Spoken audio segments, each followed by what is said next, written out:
La Sphère Junior, animée par Pierre-Olivier Normand et Gabriel Saint-Pierre.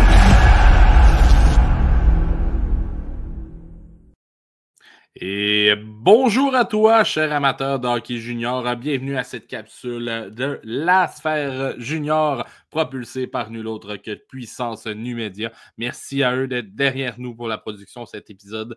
Donc, cette semaine, aujourd'hui, peu importe l'heure que tu nous écoutes et dans quel véhicule tu le fais, on vous parle de la LHJMQ. Et pour discuter du sujet du jour, j'accueille probablement les 3 meilleurs chroniqueurs à l'est de la Saint-Maurice.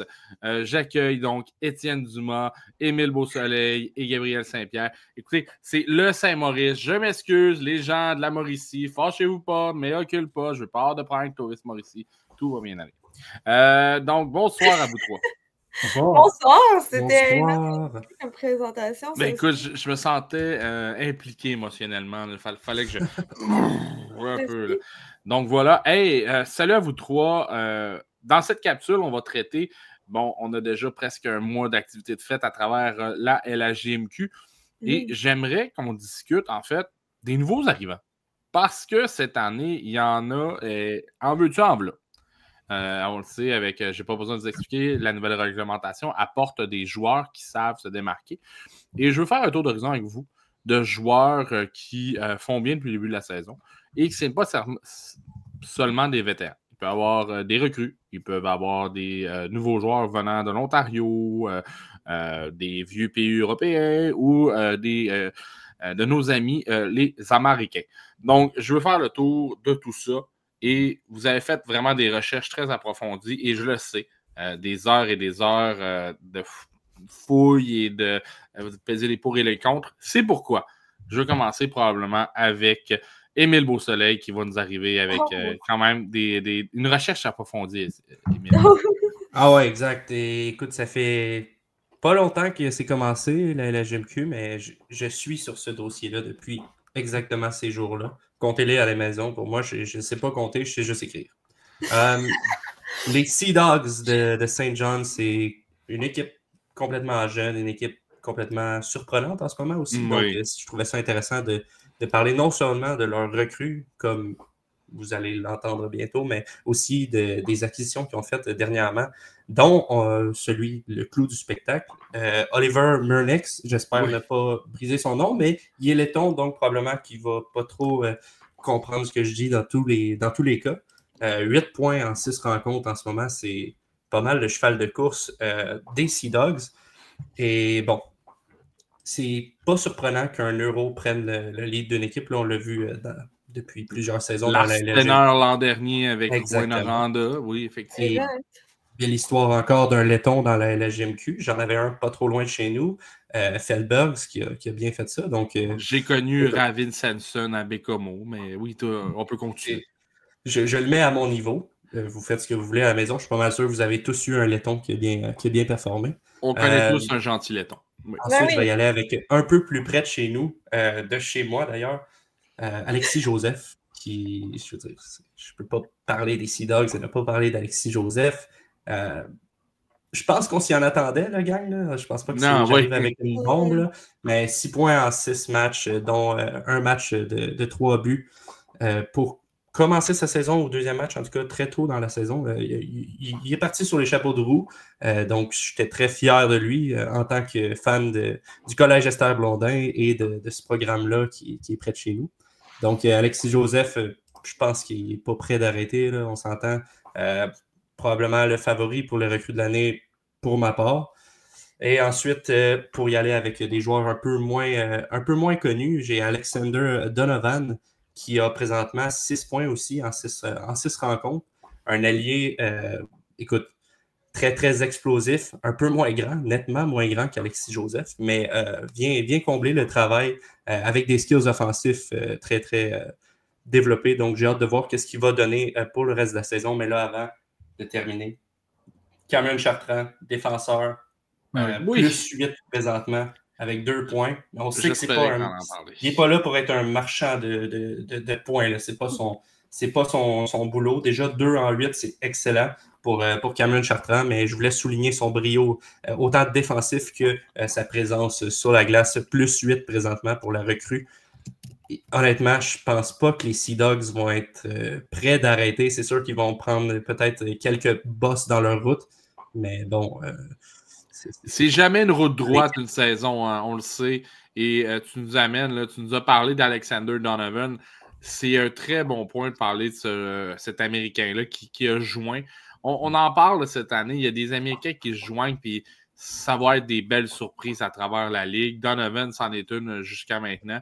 Tu nous parlais de Olivers Murinek.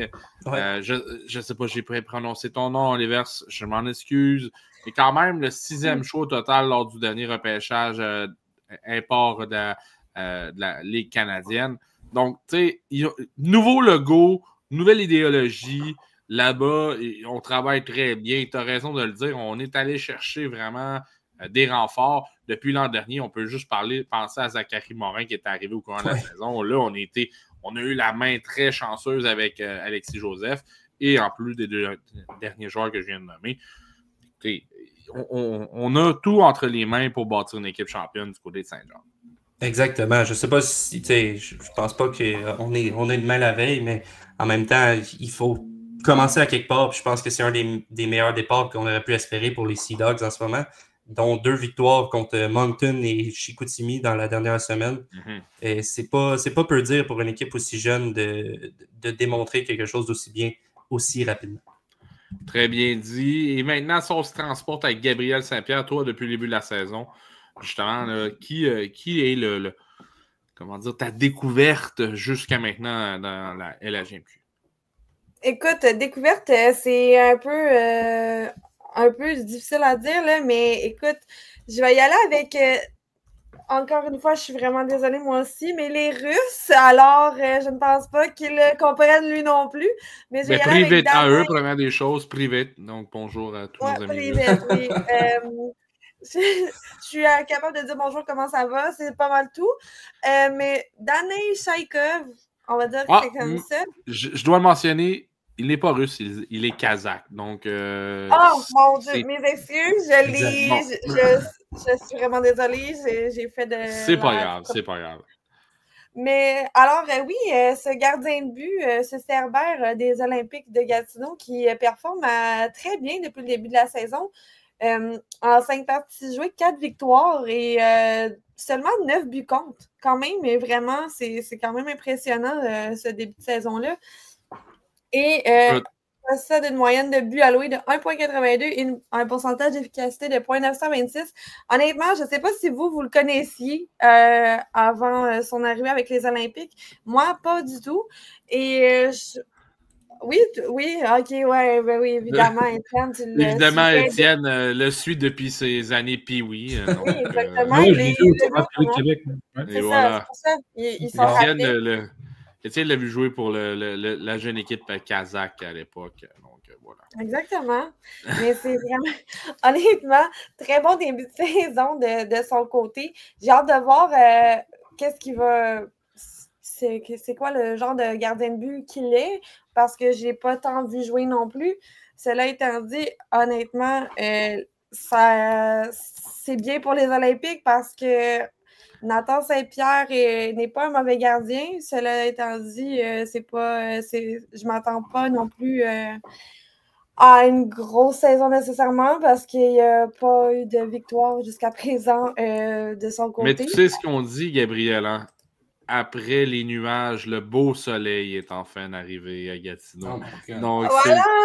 C'est le temps de le dire. Danil Shaikov va amener le beau temps en Outaouais. Si je peux m'avancer sur Shaikov, là, c'est vraiment un gardien de bon gabarit à cet âge-là, 6 pieds 2. Honnêtement, il est athlétique, il a un peu tout pour plaire. Il me fait drôlement penser justement à Lennart Fjällberg l'an passé à Sherbrooke, que j'ai eu le temps de regarder beaucoup. Puis j'ai hâte de voir ce que Shaikov va faire. Mais avec Gatineau, c'est très intéressant comme mix parce que j'ai l'impression quand on faisait le power ranking et tout ça, tout ce qui manquait un peu à cette équipe-là, c'était niveau gardien de but, les points d'interrogation qui venaient. Et là, c'est des points d'exclamation qui ont été changés. Oui, écoute, des belles frappes de français ici de la part d'Émile, mais il faut mentionner aussi que on a eu nos années de misère à Gatineau, on a bien repêché. Je pense que le repêchage européen aussi l'a permis. Dana Shaikov, c'est un choix de deuxième ronde au repêchage européen, donc on l'avait préparé un peu.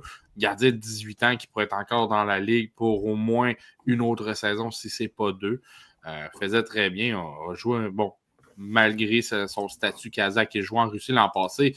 C'est le cas de le dire, Gabriel, tu as raison, c'est une belle surprise. Et lui, oui, effectivement, belle trouvaille de ta part. Et je veux terminer avec nul autre que notre informateur chez nous à la CUP. À la CUP. À la CUP.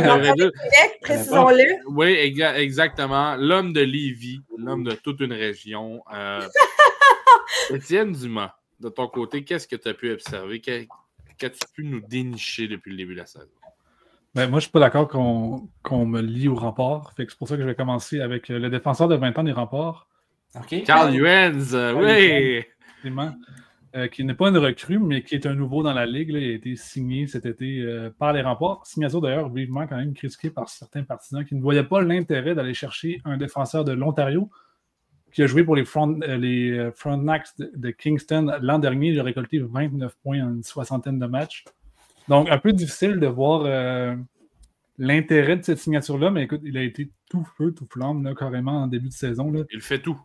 Je vais aller chercher ces points. Mais, je ne les ai pas. Écoutez, j'ai devant moi 2 buts, 8 passes en cette partie. Ouais, voilà. C'est Carl Juenz et présentement, et là, je ne veux pas faire d'un jeu de mots poche, mais il est meilleur que le rabais météo chez Ashton. Écoutez, il crée des surprises présentement à Québec. Là. Vive Québec! On salue Félix-Antoine Bourassa. Merci, oui, merci. La pub gratuite, comme s'il n'en avait pas assez à Québec. Ouais, c'est ça. Il s'est transformé, défenseur de petit format quand même. Là, oui, 5 pieds 9, il est tout petit. Ouais. Transformé en Lane Hudson au centre Vidéotron. D'ailleurs, il l'a vu pratiquer, je pense que c'est là qu'il a pris... Il a pris goût, hein? Voilà, c'est là qu'il a pris ses conseils. Très impressionnant.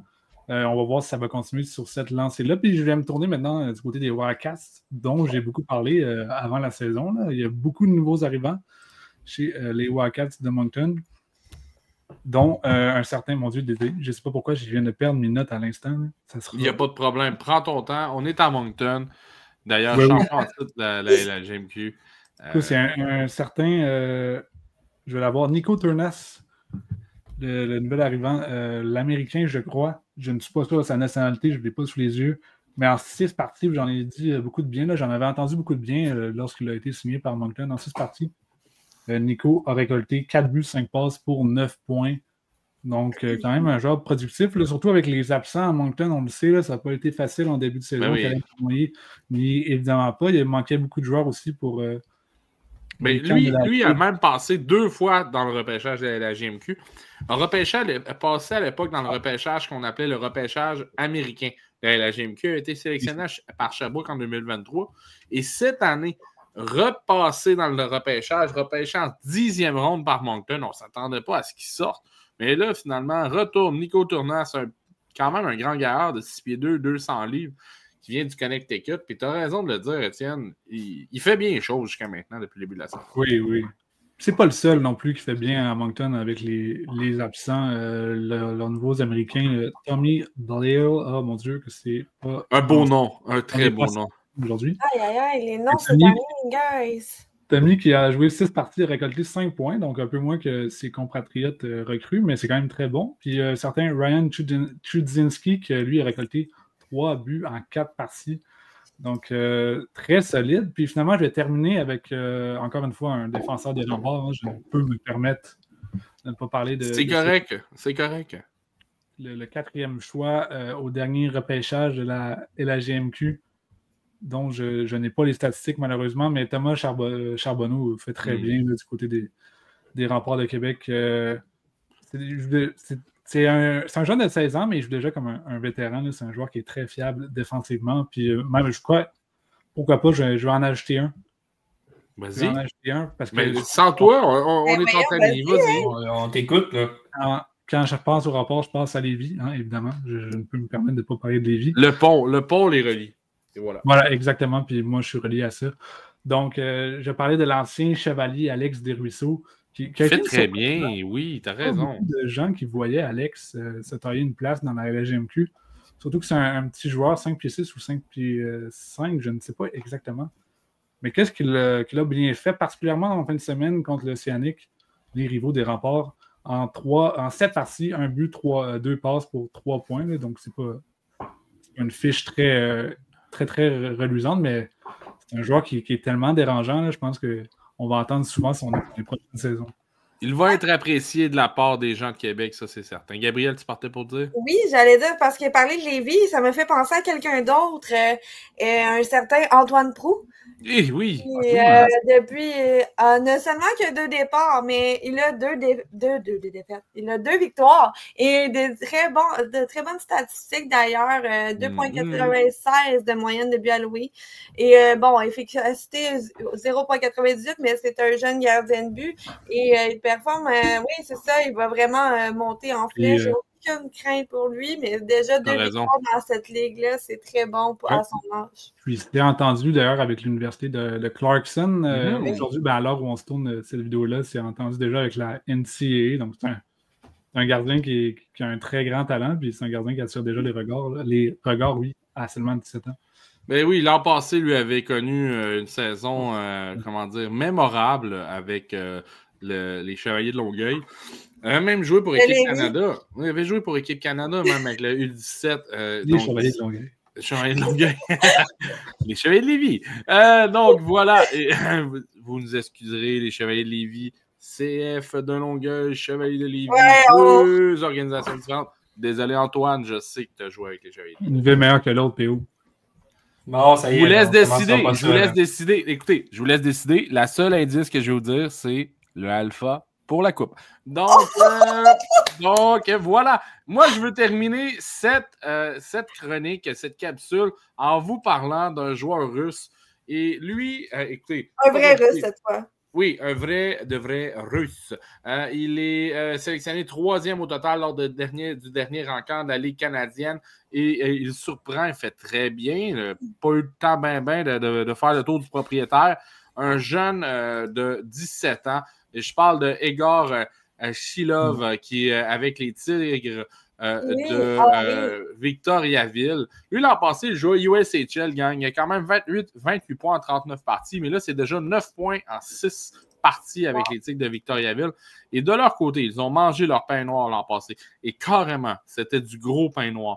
Mais depuis l'arrivée de coach Olivier et ainsi que tous les nouveaux jeunes, je pense qu'il y a un vent de renouveau, dans les bois francs. Kevin Cloutier travaille très bien. Et je ne sais pas si vous avez regardé Egor, mais moi, je le trouve très, très le fun à regarder jouer cette année. J'ai hâte de voir. Il pourrait surprendre tel à la Lars Steiner. Donc, pour moi, c'est ma surprise jusqu'à maintenant. Donc, Étienne, Gabriel et Émile, on peut vous lire et aussi vous écouter, mais on peut surtout vous lire sur alacoupe.ca. Merci d'avoir été avec moi ce soir, aujourd'hui, peu importe le moment dans la journée. Merci d'être là tous les jours et je vous souhaite une bonne soirée à tous sur alacoupe.ca. Bye bye.